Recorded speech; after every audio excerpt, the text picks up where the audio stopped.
Over 40 different professional boxers are called champion, but only 2 men lay claim to the title of undisputed champion.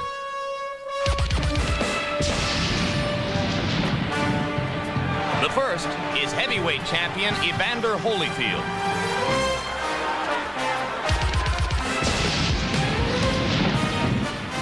And the other is lightweight champ Pernell Whitaker. Before the rise of Pernell Whitaker, over a decade had passed since the lightweight division had had a unified champion. The last man to hold the distinction, the legendary Roberto Duran. In 1978, Duran held the WBA and WBC titles. 11 years later, a southpaw from Norfolk, Virginia would begin his journey toward 135-pound unification. First, the IBF title, with a unanimous decision over Greg Haugen. 6 months later, the WBC crown, as Whitaker avenged his only professional loss against Jose Luis Ramirez. And then last August, a surprising first-round knockout to unify the lightweight championship. This is a first-round knockout for Pernell Whitaker. Tonight, all 3 titles will be put on the line as Pernell Whitaker faces Anthony Jones for the lightweight championship of the world.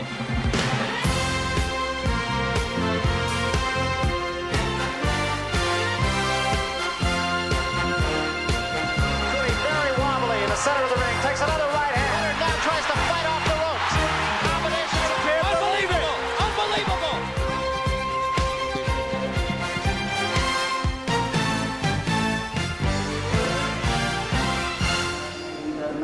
Las Vegas, a city where one's fortunes can change in a heartbeat. Just ask Hector Camacho, is the site of a championship fight now with a similar touch of mystery. A last-minute substitute opponent will be given the opportunity to become the undisputed lightweight champion of the world as Pernell Whitaker defends his 3 135-pound titles against top 10 ranked challenger Anthony Jones.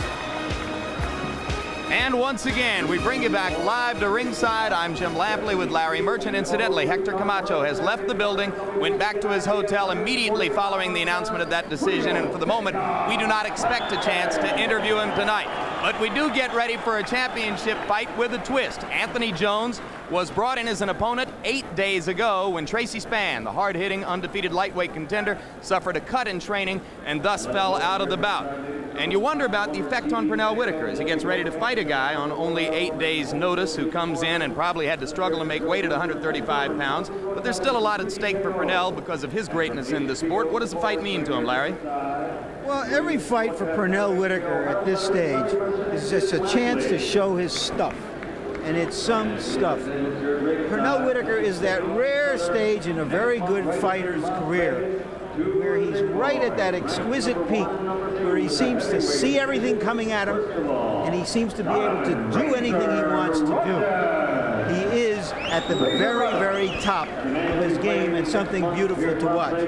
Jones is a reasonable last-minute substitution, but for this fight, I'd have to say, he's merely here to be a canvas for Whitaker to paint on. And of course, we've profiled Whitaker for you before, prior to his bouts with Azuma Nelson and Juan Nazario, so we thought it might be interesting tonight to show you the last 24 hours of a fighter's experience before a championship bout.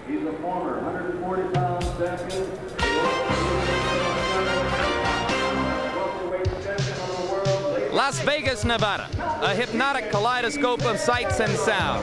To this oasis in the desert, huge numbers of people travel, some for pleasure, some to escape, others in pursuit of professional dreams. For the undisputed lightweight champion Pernell Whitaker, this trip to Caesar's Palace is strictly business. The training is over. The waiting has begun.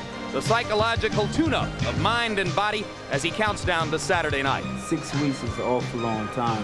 And it's just a matter of counting minutes, but the waiting part is, you know, is sort of gets long and it gets old. For Whitaker, the first act in the ceremonial pageantry of fighting is at hand. The weigh-in on Friday night. Basically waiting to step on the scale. Once you step on the scale and step off the scale, then the excitement starts. Ain't no problem, no medication, no food. 105 over 66. the rice bean. That means it's cool as a cucumber, huh? I use the weigh-in to get in there, step on the scale, weigh 135 pounds, get off and go eat. Pernell Whitaker to the scale, please. Whitaker, 135. In the days before a weigh-in, meals are nervous, carefully monitored, and unfulfilling. Now this dinner is an occasion to relax and enjoy the anticipation of a good night's sleep. The nighttime part is the hard, is the long part. I can easily go to sleep, especially the night before a fight. I can sleep real well. I can sleep, you know, because I know I'm looking forward to waking up. See how we count down the fight, we say 2 days and a wake up. Now we just down to a wake-up call. As one of the most justifiably confident of all fighters, Whitaker glides through a haircut and breakfast on the morning of the fight. His friends around him, he begins to order the thoughts and priorities he'll take with him into the ring. Very important for me to have people around. It's very important to be around your crew, you know, not all the people that you're around in training camp. Those are the people that you basically want to be around because you've been around them for 6 weeks and there's no sense of departing now. I'm fighting for not just for myself, for my stable, my organization, for my family, my wife and kids, and the people back home. But I'm also fighting for the troops. Boxing is a sport of rubric, ritual, and repetition. The same motions repeated over and over again. In his amateur and professional careers, Pernell Whitaker has made the trip to the ring dozens of times. Each one is in its way special and unique, but each one, even for a championship defense, is in its way just one more trip to the ring. Good night, bro. Yes, indeed. How you doing, Hardy?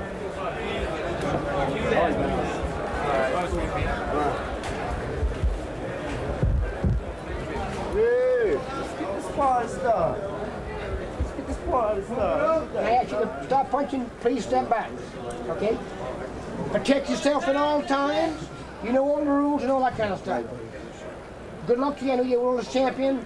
Fight like a champ. Thanks, man. Okay, get out there. Thank you. Get my right up. Good luck. All right.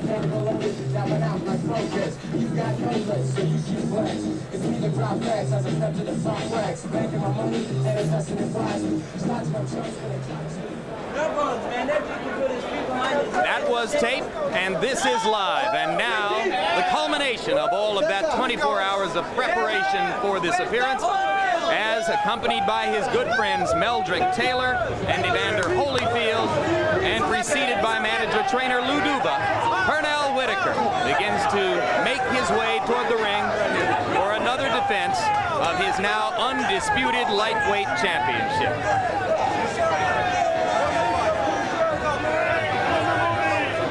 The so-called team aspect of boxing obviously is a fallout of the Olympics. A lot of Olympic fighters have been pals, but the Kronk boxers and the Duva boxers have a kind of unique relationship in which they feed off each other, they motivate each other, and it's nice to see.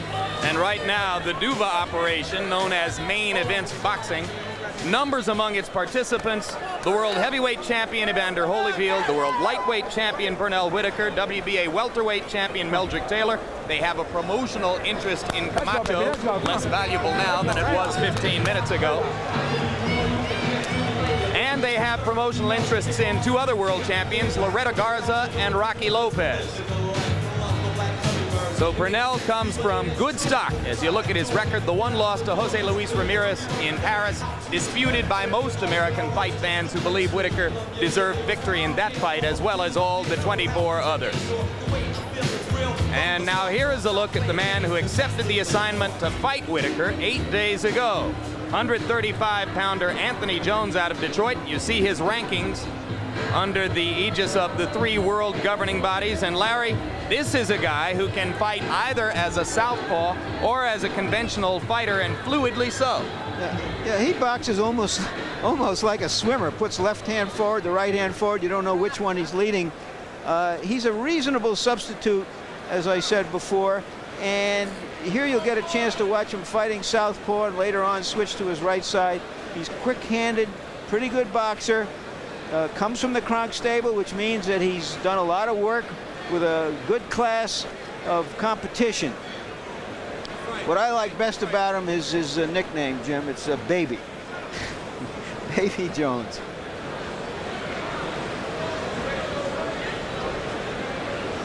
There you saw him being very positive with his boxing in that round. And then, of course, his the best-known fight was against Edwin Rosario for the then vacant lightweight title, vacated by Chavez. And he took it right to Rosario and was winning the fight with combinations like this. But later on in the fight, he walked into a straight right hand. That ended it. And here is a look at the record for Anthony Baby Jones. He prefers to be called Tony. 26 wins, the 2 losses, one of them the knockout by Rosario in his previous title shot. That was back in 1989. 16 knockouts, so he does have a modicum of punching power. Tail of the tape for the 2 fighters, and Jones was well above 135 pounds 8 days ago when he took this assignment, but he managed to weigh in at 135, as did Whitaker. Jones is 2.5 inches taller than the champion. And now we'll see our punch stat numbers, which come from 3 fight averages. But perhaps the most interesting thing about these punch stat numbers is that Jones himself is a computer sciences student at a junior college outside of Detroit. So if he loses here, perhaps he'll go to work for punch stat. There you see the jabs. Whitaker throws more jabs than Jones does. Rules for the fight are taken from all 3 of the governing bodies which recognize Whitaker as champion. 3 judges scoring the fight, 10-point must system, no standing 8 count. The 3 knockdown rule in effect. You can be saved by the bell in the last round only. We want to pass along to our viewers that both President Bush and Secretary of Defense Cheney have held briefings within the past hour confirming that a ground war in the Persian Gulf is underway, and also stating that for now briefings are suspended and there will be no further official information for the time being. So with that said, we go to ring announcer Michael Buffer for pre-fight introductions here. Ladies and gentlemen, once again from Caesars Palace here in Las Vegas, Nevada, Main Events Monitor and the undisputed, undefeated king of beers, Budweiser, present part 2 of this World Championship boxing doubleheader. This bout is sanctioned by the World Boxing Council, President Jose Suleiman, supervisor at ringside, Ariesto Manrique, the World Boxing Association President, Dr. Gilberto Mendoza, supervisor at ringside, Santiago Chigas, the International Boxing Federation President, Robert W. Lee, and the supervisor for the IBF is Walter Stone. And of course, it is approved and sanctioned by the Nevada State Athletic Commission. All the officials shall remain the same except for the judges. Doing the scoring once again on a 10-point must system. For this bout, they are Dave Moretti, Joseph Pasquale, and Jerry Roth. And now, ladies and gentlemen, once again from Caesars Palace in Las Vegas, let's get ready to rumble. 12 rounds of boxing for the undisputed lightweight championship of the world. The referee for this bout is Mills Lane. Introducing first, fighting out of the red corner, wearing the Kronk gold, weighing an even 135 pounds, from the Motor City in Detroit, Michigan. As a professional, he's ranked number 5 by the WBC, 6 by the IBF, and 8 by the WBA. His professional record, an outstanding one. 26 victories with 16 KOs, only 2 defeats and 1 draw. Ladies and gentlemen, the challenger, Anthony Baby Jones.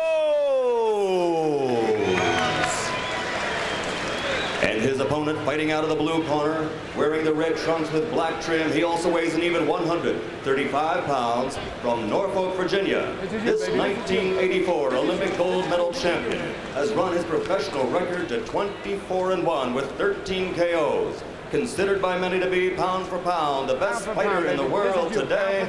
Ladies and gentlemen, the undisputed lightweight champion of the world, Pernell Sweet Pea Whitaker.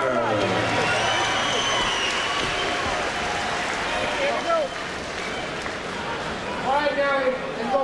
You've been through all the instructions one time. Remember to protect yourself at all times. Any questions from the challengers? Any questions from the champion? Let's get it on. Come on.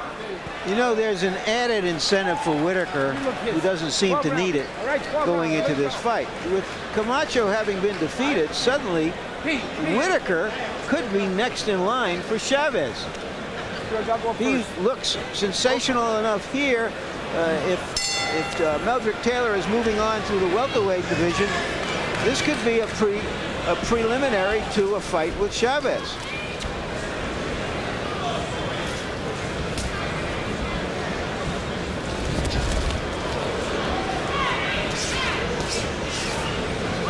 And Whitaker has said, however, that he would never fight his stablemate Taylor.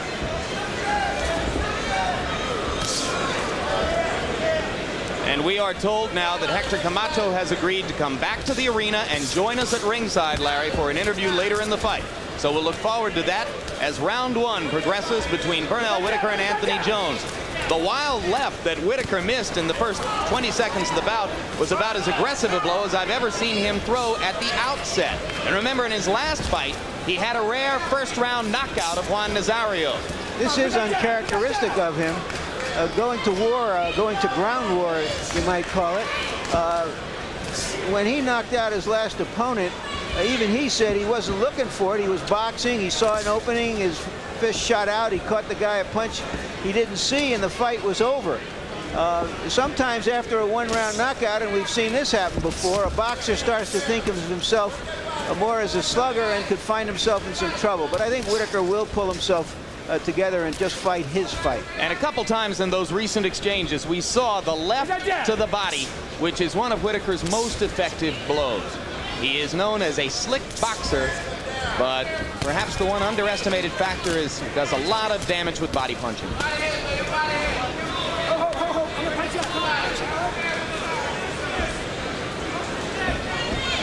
Now Jones is in his southpaw stance here. Let's see when and if he does change to a standard stance. Whitaker has a lot of experience fighting southpaw. 2 fights with Jose Luis Ramirez, the knockout of Nazario. Right now, of course, the crowd here is a little spent emotionally, it being a Haugen crowd. This is just some icing.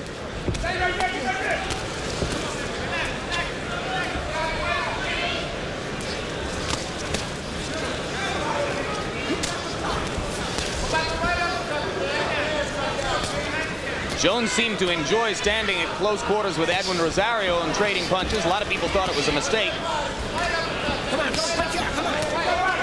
He seems perfectly willing to do the same with Whitaker here if Whitaker will oblige, and so far Pernell is doing it.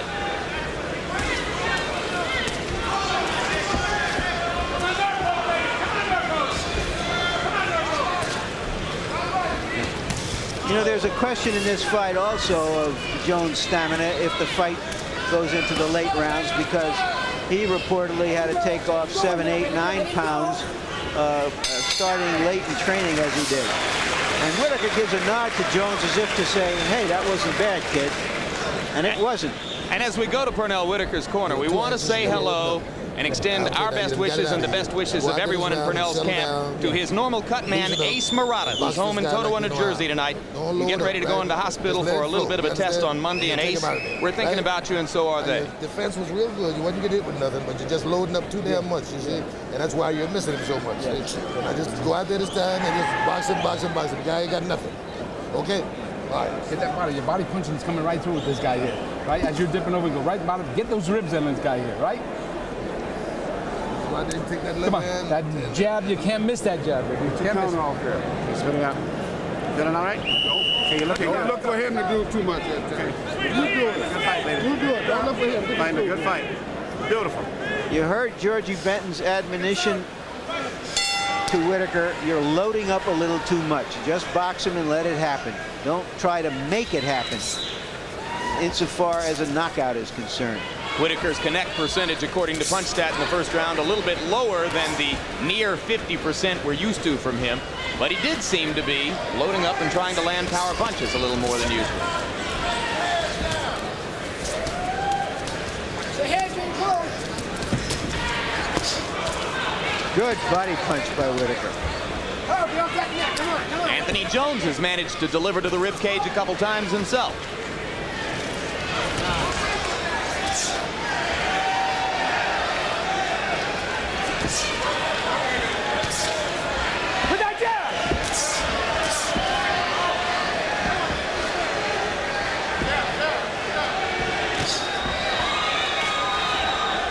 Whitaker is doing, Jim, is throwing some very hard jabs.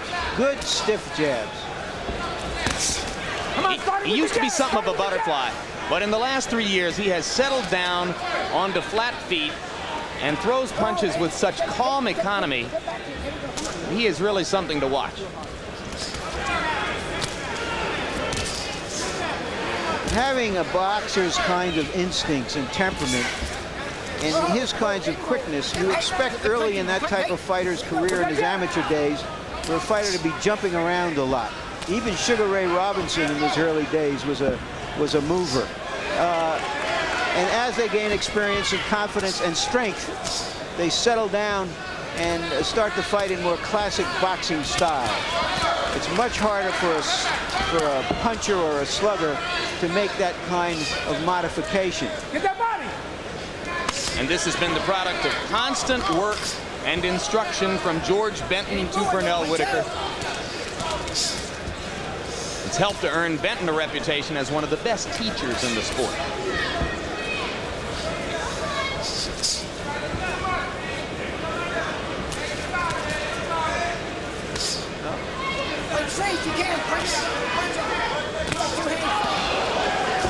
Some nice work inside by Jones.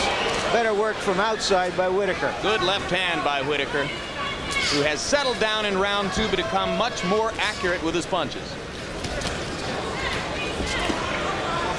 All right, let him go. Step back. Come on, come on. Let him have it. Come on, pick it up, man. Come on, come on.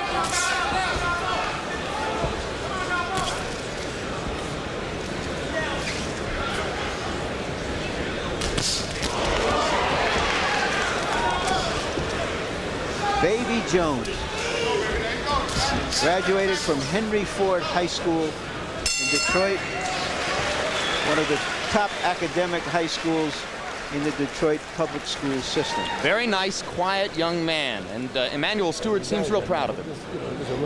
And he should be proud of the way he's fighting right here. That patch, incidentally, is on Pernell Whitaker's shorts. You heard him say in the pre-fight profile that he's fighting for our troops in the Gulf, many of whom he knows because they work out in the gym with him in Norfolk, Virginia. In fact, he has one close friend who is among the handful of prisoners of war being held in Iraq. He was taken as a prisoner early in the war. And Pernell's thoughts are constantly with that young man. Military intelligence has requested that we do not use his name. That's right. They don't want to seem to give him more importance over any other prisoner than he has. Now let's go out there and box him.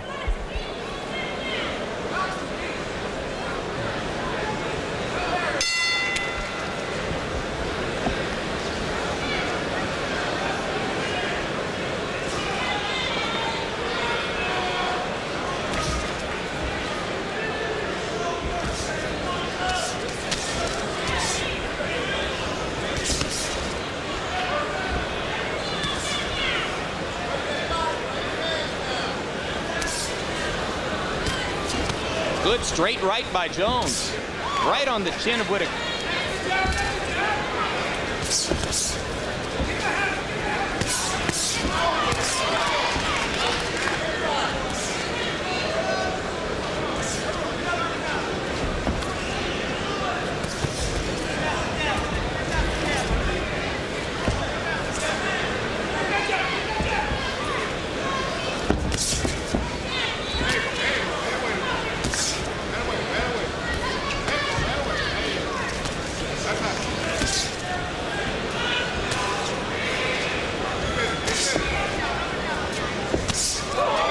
Good left hand, right on the chin.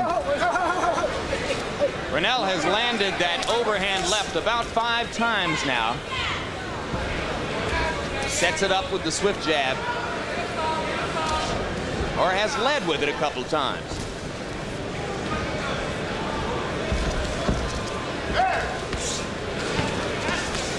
Always looking to dig the right to the ribcage in close. And there a left to the body.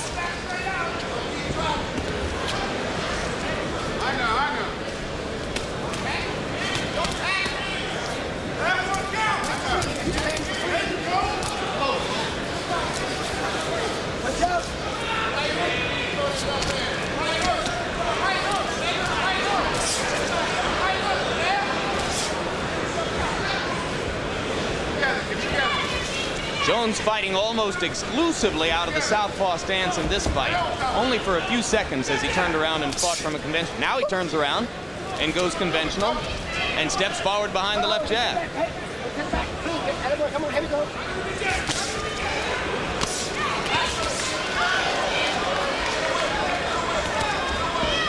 The last time a late substitute defeated a champion, Bone Crusher Smith against Tim Witherspoon.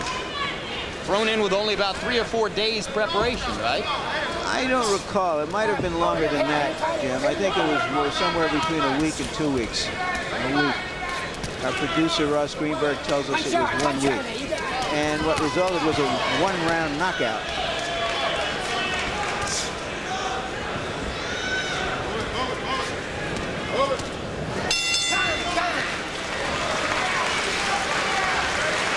Whitaker is winning these rounds, but it's no walk in the park. Just take your time, just like you're doing. That's boxing. Huh?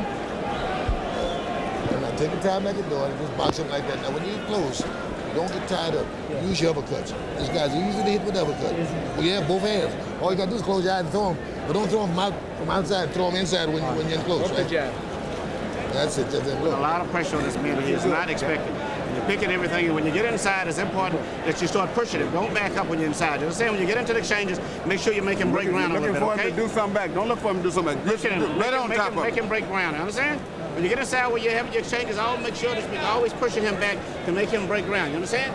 Because you're putting a lot more pressure on him than he's used to getting. Take the respect away from him.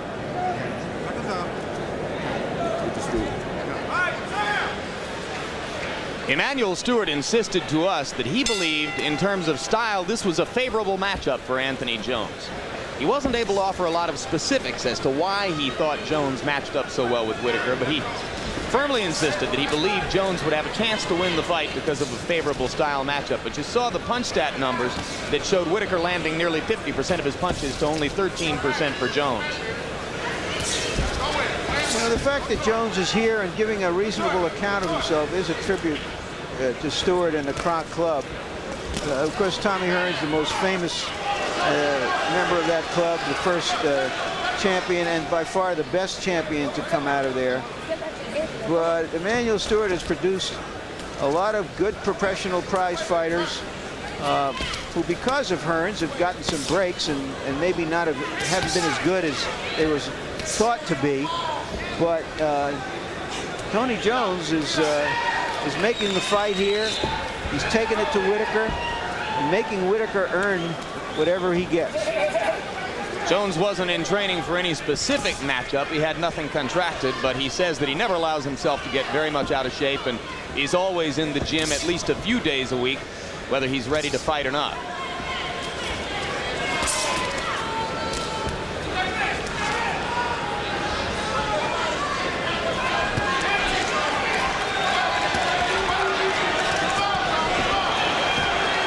Whitaker took a right and gave a couple of good lefts. Content to stand in close and trade punches with Jones.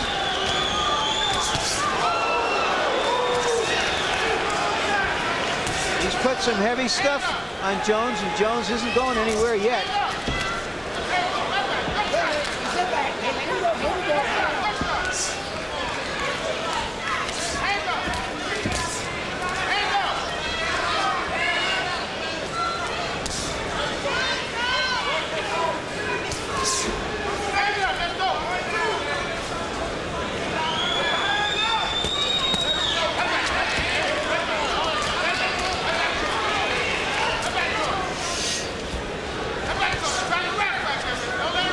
The fact that Whitaker is willing to change is an expression of his confidence in himself. Remember earlier I said, Jim, that he sees everything and it looks like he can land everything. And so he's not afraid of staying inside because he can see the punches coming and he can counter them before they get there.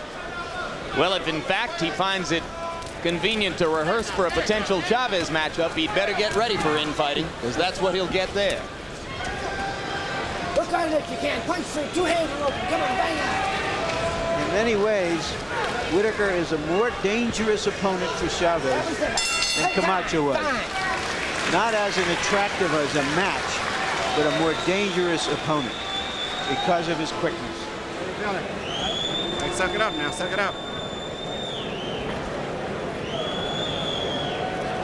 Keep working just the way you're working, and the main thing is to keep pushing him. You understand?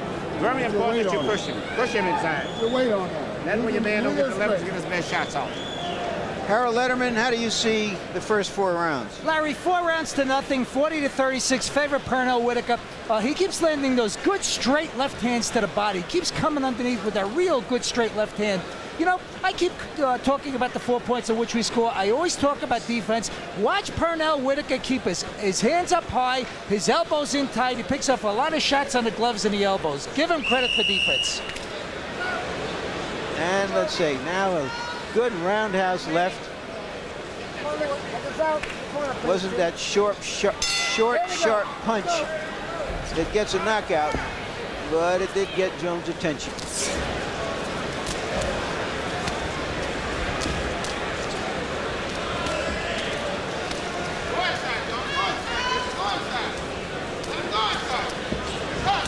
I don't think I've seen Whitaker ever do this kind of thing before. I don't think so either. Here we go, come on.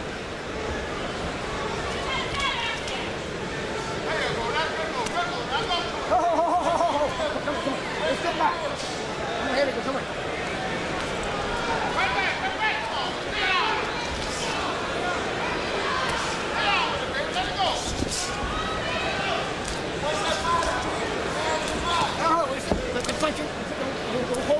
But I think you're right, Larry. I think his willingness to stand in close like that is a mark of the constantly growing confidence which has been manifested throughout his career.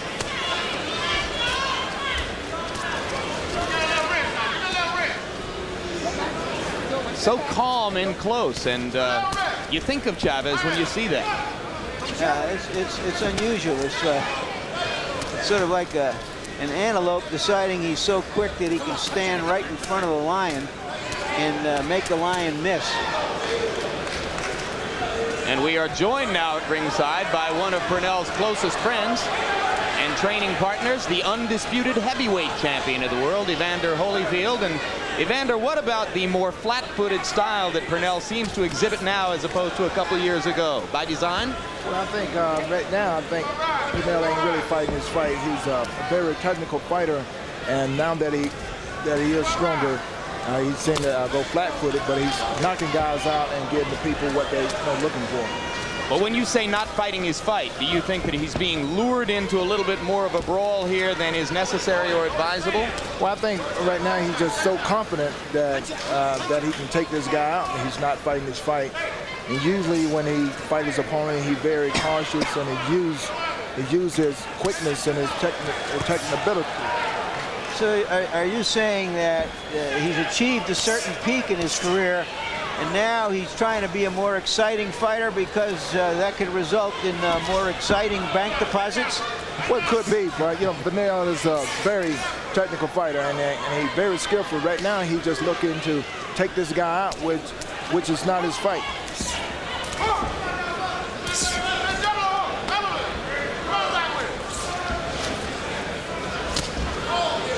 Pernell between rounds, or excuse me, Evander between rounds, and the end of this round is coming up. We're going to ask your opinion about what you saw earlier, as just about a half hour ago, our audience was treated to the sight of Hector Camacho's first loss in 39 career fights. It came under extremely unusual circumstances. Did you have a sense during the closing rounds of that fight that Greg Haugen might be about to get a decision? Well, not really, because I guess the fight was close and Greg Haugen was in the fight, but I thought Camacho out-punched him and pretty much scored a lot of punches. And I think by him losing that point in the last round would cost him the fight, which I think was wrong, because the referee told him to touch glove.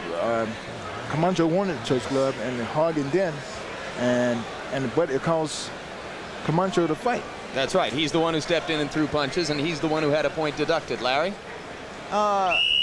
But wasn't, even if you give the fight to Camacho, and a reasonable argument can be made that he won it close, wasn't it too close? I mean, shouldn't he have been able to dominate a 30-year-old Haugen who 2 years ago Pernell Whitaker shut out. Wore out. Well, I look at it like this. Haugen fought a great fight, and you can't take that from him. And Camacho, I don't know if he prepared properly for that fight because Haugen had his number. It was on him and made the fight very close. And that's shame on Hector Camacho. Sure is, because it shows that you never take nobody lightly. You never know what fight is going to come out. Thank you very much, Evander. And best of luck as you get ready for April 19 and your date with George Foreman, and we're going to be seeing you somewhere down the road ourselves. So thanks very much. Evander Holyfield, heavyweight champion of the world, goes back to enjoying this fight from the spectator seats, and we go back to the business of Anthony Jones against undisputed lightweight champ Pernell Whitaker in round 6.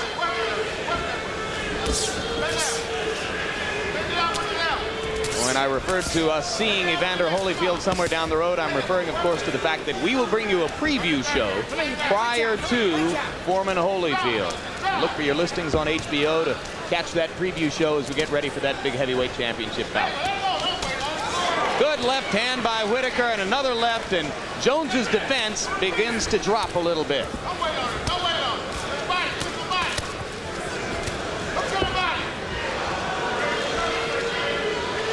Closest thing to a slugfest, I think, in Pernell Whitaker's professional career. Absolutely.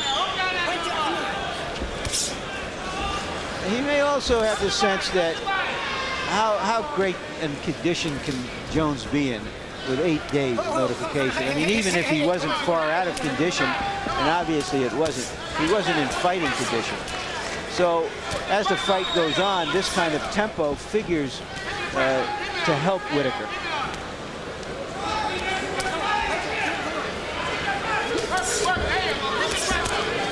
Wonder if he enjoyed reading the press clippings after his one-round knockout of Nazario. Got a little more pleasure out of that maybe than having read about all of the 12-round decisions that preceded it. Well, he may find out something about himself here. It may be a good learning experience for future fights, particularly big fights, that he has to return to his style, or he may like this. He may feel that he can do this. Of course, you remember what happened in the career of middleweight champion Michael Nunn, who knocked out Sumbu Kalambe unexpectedly in 1 round, and then proceeded to have a horrible outing next time out, at least horrible in the eyes of many in the boxing world, against Iran Barkley. But it wasn't a case of Nunn deciding to slug it out with Barkley. That was quite the opposite. Fight, a beautiful fight. You all right? What rounds is coming up now? 7. Okay. What's your head, man? What's your head? How you feeling? Now we're gonna have to try to take these going on down the stretch now, okay?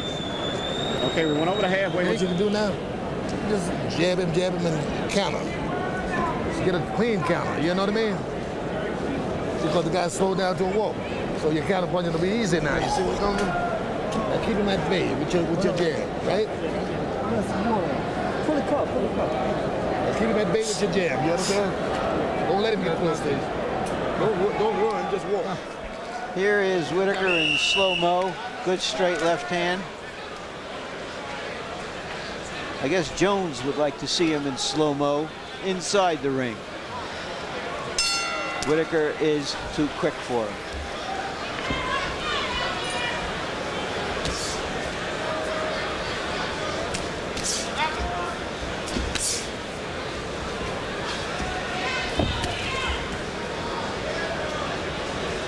Hector Camacho has returned to ringside, and we're going to try to get him here during this fight.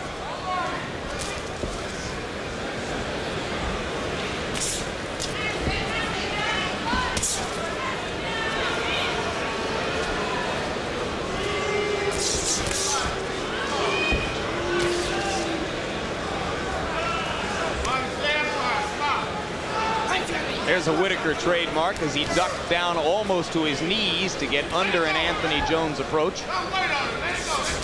He's been known to turn full 360s to escape from opponents.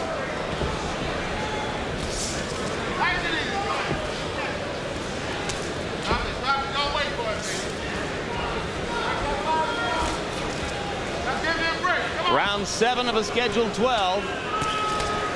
Pernell Whitaker defending his lightweight championship against Tony Jones. And Whitaker, though in control, taking more punishment in a different kind of fight than he normally fights.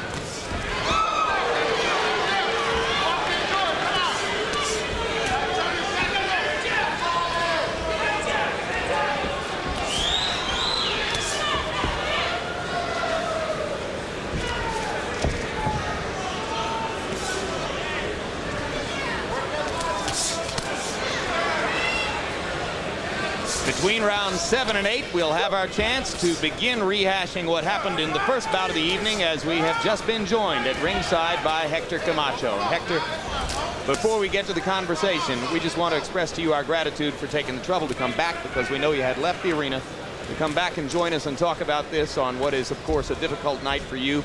We appreciate it. We'll be with you in just a minute.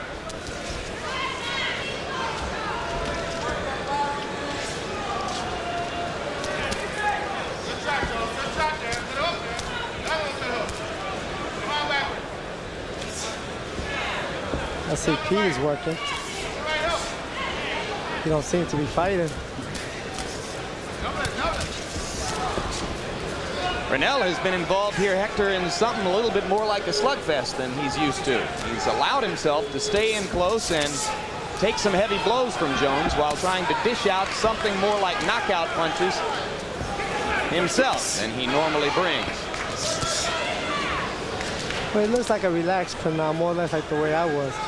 But we in Vegas, so we gotta start fighting more. Well, you're indicating that maybe you learned a little bit about Las Vegas judges tonight and the need to be careful when you're in the company of Las Vegas judges. Do you feel like you were robbed? Well, I thought I won the fight, you know, by being robbed, they really didn't take nothing from me. You know, it surprised me because when I walked out, a lot of people want to see me get beat. They want to see me, to see how I act if I lose. I don't feel like a loser. Everybody's telling me I got robbed and this and that. So I let the public say the story. Yeah. All right, Larry, we're going to take a look now at what happened before the 12th round, or actually in the beginning of the 12th round. This actually cost you the fight. Now, what happened here as far as you were concerned? It looked like he didn't want to touch gloves with you? You see, well, right there, you see, he provoked it there. Because, you know, he didn't want to shake their hand, and he just dropped his hand, and I just went into action. If anything, he should have warned me, not take the point. Did you actually hit him? Because the punches didn't look like they landed solidly. They looked anyway. Well, let me tell you, when I started the round, I felt like I controlled the whole fight. He put good pressure on me. I was more or less like Pernell, you know, just working, throwing jabs, throwing movement, trying not to overexcite myself and look all sloppy. And the fight went the way it did. Yes. But it seemed to us at ringside that your corner kept reinforcing your feeling that you had the fight under control, when in fact it was a much, much closer fight. And it's reasonable to assume that Haugen was going to get a lot of the close rounds in his hometown. Well, let me tell you, I kept controlling the fight with the jabs, with the 1-2, with my movement. The only thing he kept getting off was body shots. You know, a straight left hand to the, you know, a hook to the body. I kept the movement. I thought I had control. I didn't want to get to no slugfest. When I did, I got the best of it. I thought I won the fight, but if they gave him the decision, I'm not gonna, you know, complain about it, feel down about it, and feel like I lost the fight. All right, let's go back to this fight, and we'll talk again between rounds, Hector. And this has been more of the same in this round, as still Pernell Whitaker and Anthony Jones fight at relatively close quarters and trade blows. Whitaker, the more accurate puncher of the two, maybe a little bit the more effective with those blows that he lands, but on the other hand, taking more effective punches than is sometimes the case for someone who is so slick and so effective a defensive fighter.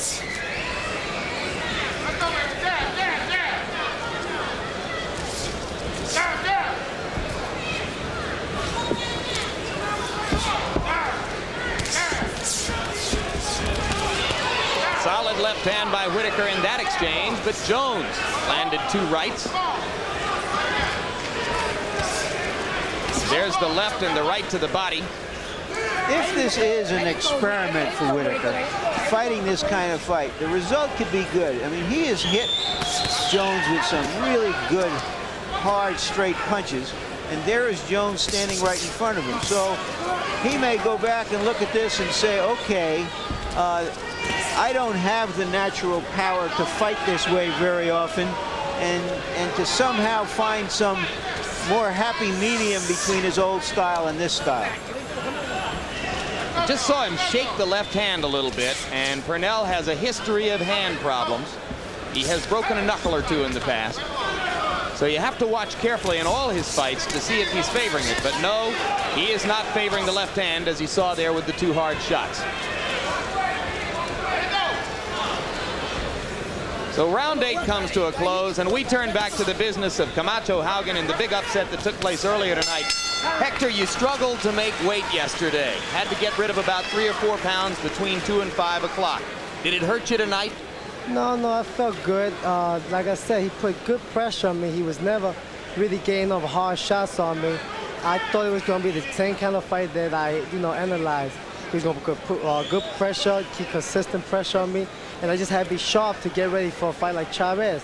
But right now, we just got to work a game plan. So is it fair to say you really looked past him to Chavez, and that made it, even if you won the fight in your eyes, a closer fight than many of us thought it would be? Well, I thought it'd be that kind of fight, though, but the crowd seemed to really, come off everything he did, got the crowd behind him, but I don't know what to say at the moment, and I don't know what to analyze.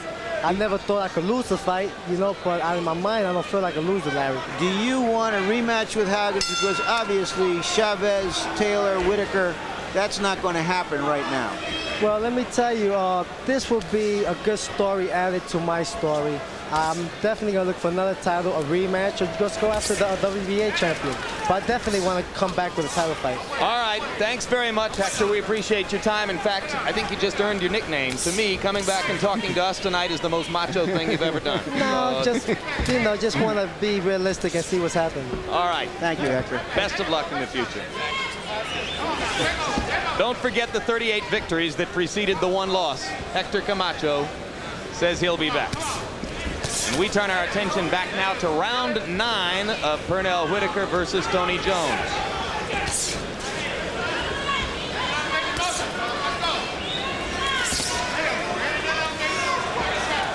One of the interesting things here, Jim, he's come out here, as Evander Holyfield said, to try to be more exciting, and in so doing has given us a kind of tough, grueling, but not very exciting fight. Well, it just doesn't look that much like Pernell Whitaker, right? But again, part of this is due to the fact that the crowd is still a little bit emotionally spent from the first fight. If this crowd was up and roaring, because there is some very good action here, this fight might take on a different coloration.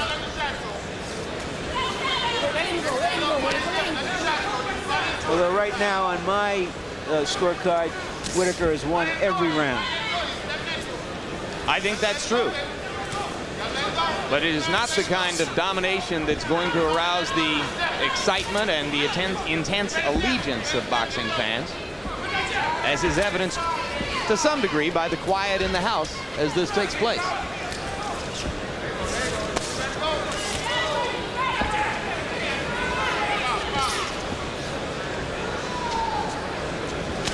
It was 2 years ago when Pernell Whitaker took some time off to nurse the left hand that he broke in Paris against Jose Luis Ramirez.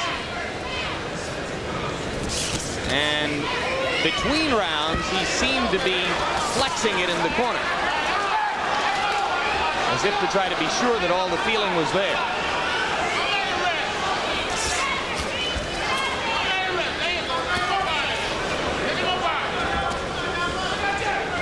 That was an old-fashioned punch in the nose, right on the nose. Through the first 8 rounds, Pernell Whitaker threw a lot of hard shots with the left hand.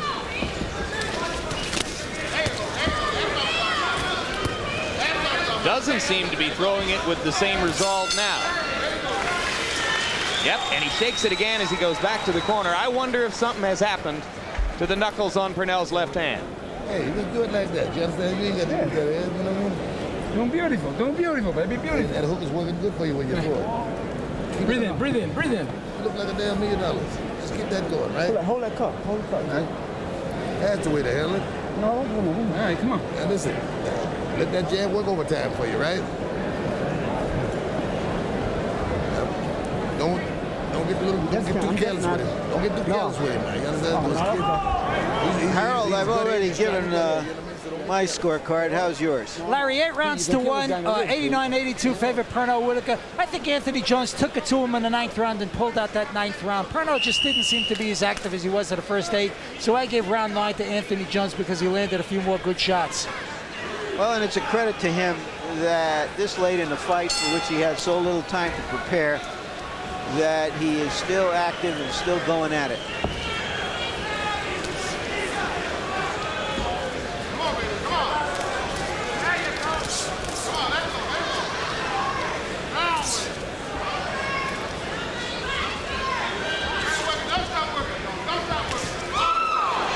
Well, he threw another left hand to the jaw. So that's a sign that maybe it isn't hurt.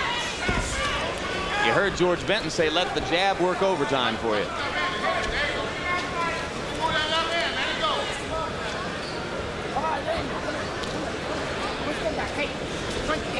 Get that jab!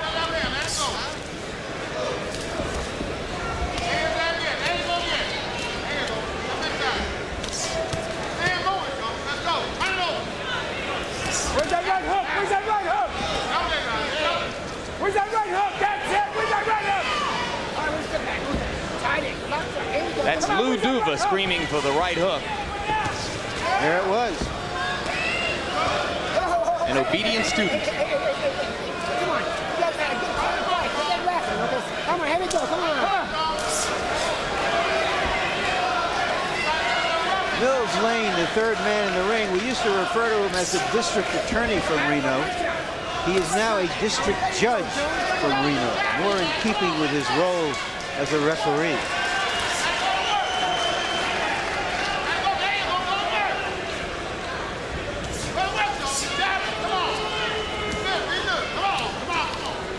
Generally regarded as one of the best.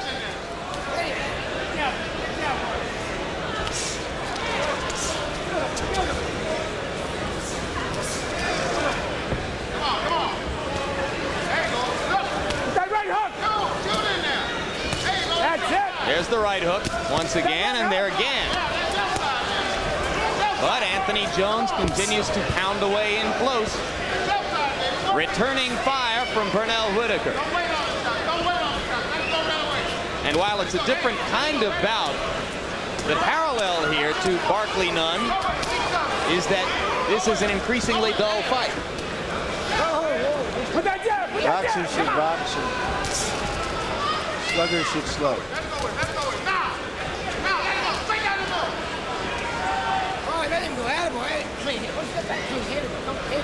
All right, Nerdful, come on.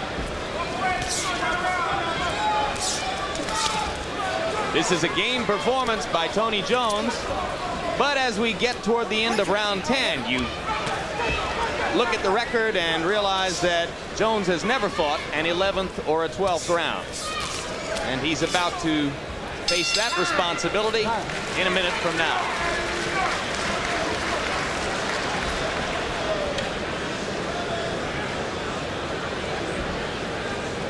Trying to pace yourself? No. Okay, well, we can let it hang out a little bit more now. It's the 11th round coming up now. You just about down the stretch. All you got to do is fire with a little more authority, Jones. You just fire at this man. Waiting on him jiving. Jiving. Don't let him jive. Just thinking too much. You understand? Let the shots flow.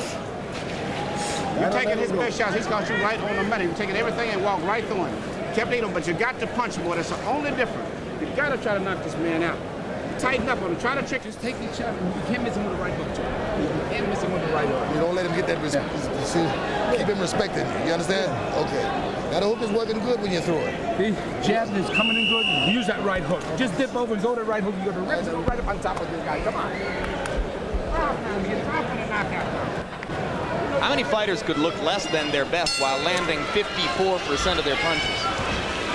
Well, it's not that he's less than his best, Jim. It gets into the area of expectations, what you expect from a man and what he does. And so this fight has become an anticlimax primarily because of what happened in the first fight, because that was not our expectation, and that made it more dramatic. This is not our expectation in terms of the style, but it's a hard act to follow. Hector Camacho losing his first fight in 12 years.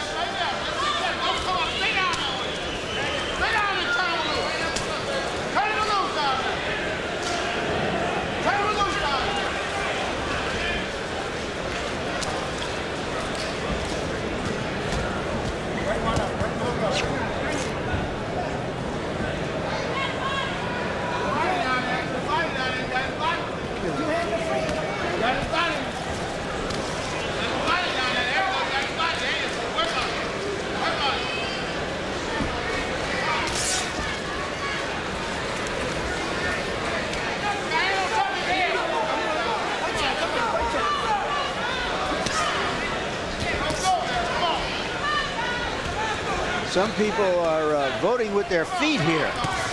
Just to say there a handful of spectators are beginning to walk out.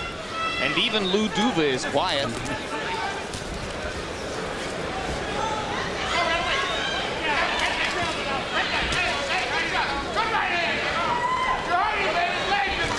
Well, I think you have to give a lot of credit to Jones. Yep, and Emmanuel Stewart. Another solid left hand by Whitaker, and Jones, as Manuel Stewart pointed out between rounds, is able to walk through it. Where's that right hand? Where's that hook? Where's that hook? That's it. Where's that hook? You know, this speaks of a prize fighter's professionalism, that he could come in here against an outstanding young champion and stand there and hustle away now through the best part of 11 rounds.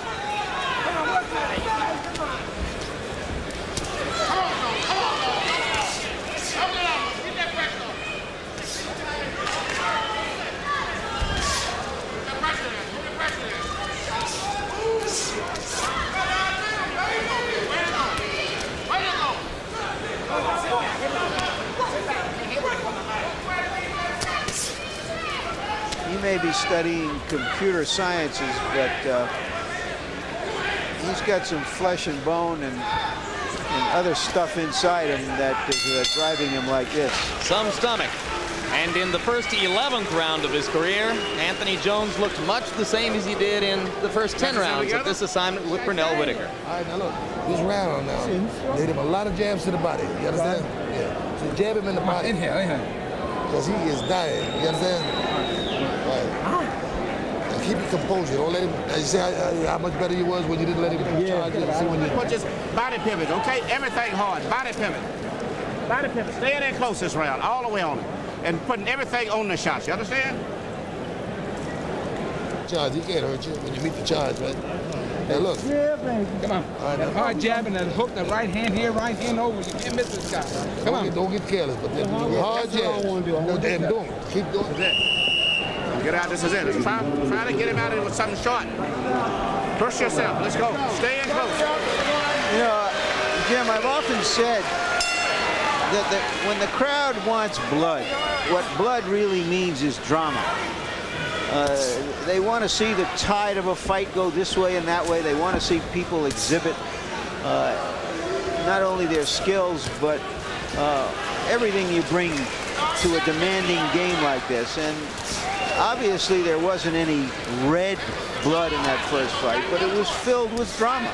It was back and forth. It did. The tides did change. The man who was knocked down got up and went on and kept pressing the fight and won it. And that's why people responded to it, quite aside from the personalities of Haugen and Camacho, which are interesting enough. But in this fight, for whatever reason, it's sort of bloodless. But again, it's because it's following a really tremendous upset. Oh, come on. Get back, clean. Here we go. Seems to me we had an upset almost as big as this or bigger than that last February, Jim. Yeah, I remember that. We have seen some unusual things.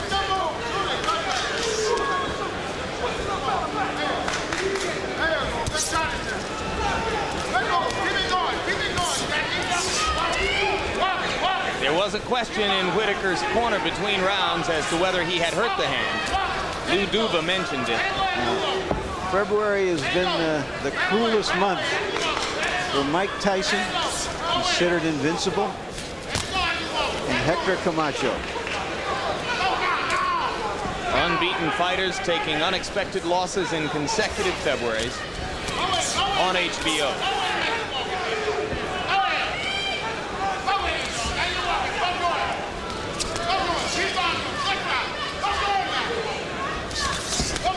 Well, barring a monumental reversal of expectation by the Vegas judges here, Pernell Whitaker is going to have another defense of his lightweight championship in a unanimous decision over Anthony Jones in a bout which will not be remembered much, as it comes in the aftermath of the stunning upset of Hector Camacho by Greg Haugen.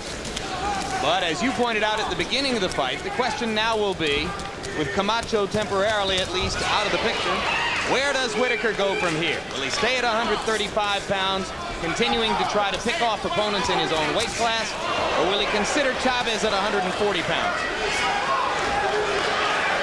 Obviously, the money will be in a Chavez fight. Whitaker with a final burst, perhaps gunning for a knockout. For the good fighters, they go where the money is. Hearns, Leonard moved up and down from welterweight to light heavyweight, and I don't think 140 pounds is any hard obstacle for this man. Is Whitaker ready for Chavez? Absolutely. I'd be happy to see Whitaker or Taylor fighting Chavez. It's not going to be Taylor right away because he has a mandatory welterweight defense. It very well might be Whitaker, and we'll ask him about it when we get into the ring. Who would you favor in that bout? Well, I can't. How do you go against Chavez, who's about 70-0? In my judgment, pound for pound, the best fighter out there. Until he loses, he's the best. Leave it alone. Don't even take the All right, Larry Merchant will go to the ring now in expectation of a conversation with Pernell. And we take a look at Harold Letterman's final card. Harold, how'd you score it? Well, Jim, I got it 118 to 110, 10 rounds to 2 favor Pernell Whitaker. He just landed too many shots to the body. I mean, it was toe-to-toe. It was Anthony Jones's type of fight, but Anthony just didn't have enough snap to the punches, not a velocity. Pernell outpunched him, and that's all there was to it. No question, Pernell should win this one big. All right, Harold, let's see if the Vegas judges agreed with you as we go back to Michael Buffer for the official decision. Ladies and gentlemen, from Caesar's Palace, we go to the scorecards. Here's the official scoring. Joseph Pasquale and Jerry Roth both have it, 120 to 108.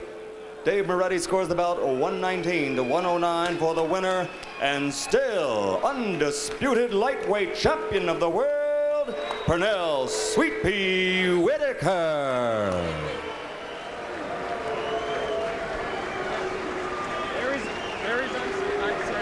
Let's have a round of applause. And there's the expected result. Baby Jones from Detroit, Michigan. As the crowd begins to file out with a polite round of applause for the reigning lightweight champion of the world, first undisputed champion in that division since Roberto Duran. Final punch stat numbers in the bout, and you're going to see that Pernell Whitaker connected on 52% of his punches. But Anthony Jones at least stayed just as busy, throwing 28 more punches in the bout than Whitaker, landing at a much lower rate. But as Harold Letterman said, it was a style of fight that seemed more up the alley of Anthony Jones than the consummate boxer Pernell Whitaker. Let's go to Larry Merchant with the champ. All right, Pernell, your people, the Duvas, are telling me that you broke your hand early in the fight. When did it happen? Well, I'm not sure if it's broken, but it's rather sore right now. But in the third round, you know, those shots, that's why I'm a game fighter. That's why I don't let any adversity stop me. You know, even though I did hurt my hand, I didn't complain. I just came back out. You've had it broken twice before. Let's take a look here there's a punch that was on the borderline, and you're shaking your hand. Is that when it happened? Is that your recollection? No, it was before then, but once I threw that shot, I landed a little elbow. I think I hurt my hand on top of the head. But when I just kept using it like I've been doing. You know, if it's hurt, you know, I still have to keep using it, or, you know, I'm gonna be a one-hand fighter. You've had that hand broken twice before. You should be the world's expert on whether it's broken before it gets to an X-ray machine. Do you think it's broken? I think it's fractured. You think it's fractured? Not broken. If it was not broken, because I wouldn't be able to ball it if it was broken. Well, I'm not sure how we're going to separate that hair between broken and fractured. Okay, well, you know, I would never know until I take this glove off. And you know, and then just take a look at it. If it's puffed up, then we're gonna get outside. Why did you fight the fight you fought? You were standing there. You wanted to fight toe to toe. Is that because you knocked the man out with one punch the last fight? No, Larry. It changed. The game plan kind of changed a little bit in there on me, because I was expecting Jones either to switch, keep switching. I didn't expect him to stay one way too long, and he stayed pretty much right-handed the whole fight.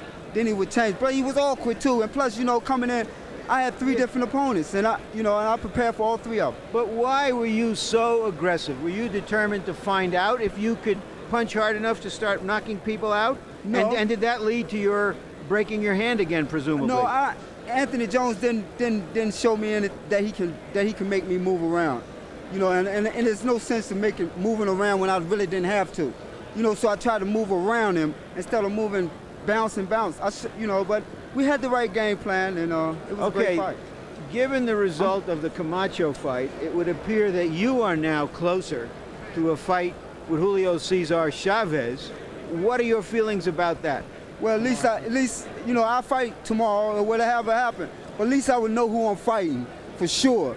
And if you know if something happens, you're saying you want to fight him? Of course. You know, I'll fight anybody, Larry. But first, can I say hi to my 3 sons, Dominique, Pernell, and Dontavius, and to my sisters and brothers. Would it be fair to say that the only thing that could stop you from fighting Chavez would be a broken hand that might sideline you for a while? Oh no, I'll be back. I'll be back in a month. No, I'll be back. I'll be back, and whatever happens. But I closed the show out. I closed the show out the way I wanted to. Impressive, never losing a round. It was very quiet in here. It was because the fight seemed to be an anticlimax to the first fight. I think because of the fact that Camacho did lose, you know, and the crowd loved that, you know, and if he'd have won, then I'd have came out and then, you know, the crowd would have been more into it.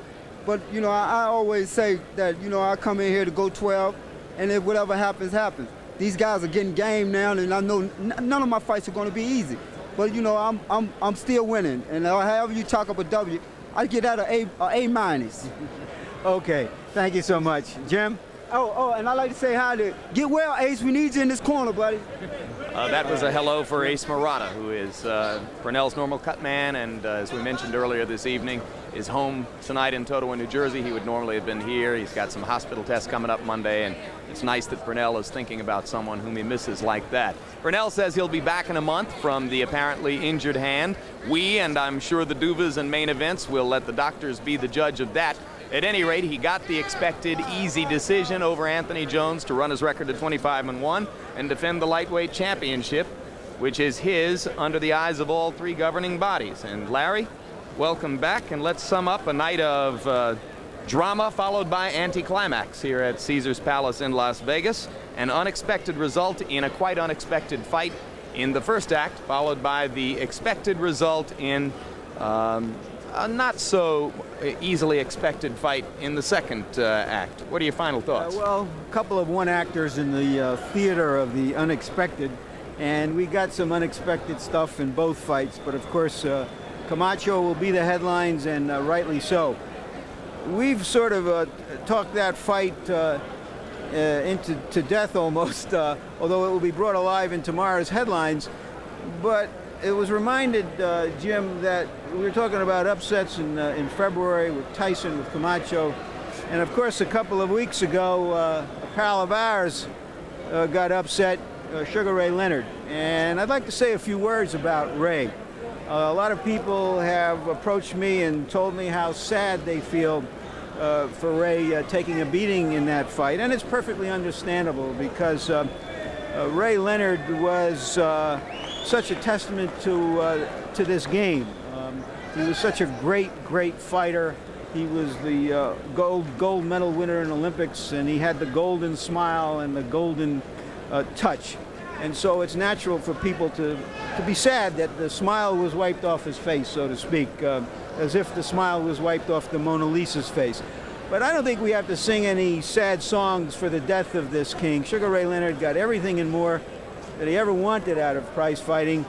He got great success, he got respect from his peers, he got applause and love from fans, and he made more money perhaps than any other athlete in history. He gave to us some of the most beautiful fighting we ever saw. He gave us grace, he gave us great courage, and he gave us a high drama. And on a personal note, I've never seen a top athlete so gracious with strangers. I know he gave his time to charities when he was asked, and we wish him the best in whatever follows. Well said. And Ray, for my part, I'll second that emotion. So now let's take a final look at what happened here tonight in our World Championship boxing doubleheader. In the first of the two bouts, Greg Haugen got an upset victory over Hector Camacho in a split decision. It was the first loss of Hector Camacho's 12-year professional career, and this was the critical moment at the beginning of round 12 when Greg Haugen apparently refused to touch gloves with Hector Camacho. Camacho began hostilities before referee Carlos Padilla saw fit. Padilla took a point away from Camacho on all three judges' cards, and that point figured directly in what became the split decision victory for Haugen. Then in bout number 2, undisputed world lightweight champ Pernell Whitaker defeated Anthony Jones, a unanimous decision over a fighter who was able to make it interesting from time to time, partially because of a style that sees him switching from southpaw to conventional fighting and then back to southpaw. That seemed to give Whitaker a little trouble from time to time. Pernell also now has apparently a broken left hand to deal with, and we'll see what happens with that. Coming up, immediately following tonight's boxing coverage, you'll see One Night Stand, Mark Curry on the East Coast, and Superman on the West Coast. So now for Larry Merchant, I'm Jim Lampley saying so long from Las Vegas, Nevada. The executive producer of HBO Sports is Ross Greenberg. Tonight's doubleheader was produced by Rick Bernstein and directed by Mark Payton. The replay producer was Michael J. Whalen. The feature producer, Brian McDonald. Assistants to the producer were Kendall Reed and Kirby Bradley. The production manager was Russell Gabay, and the technical supervisor was George Wenzel.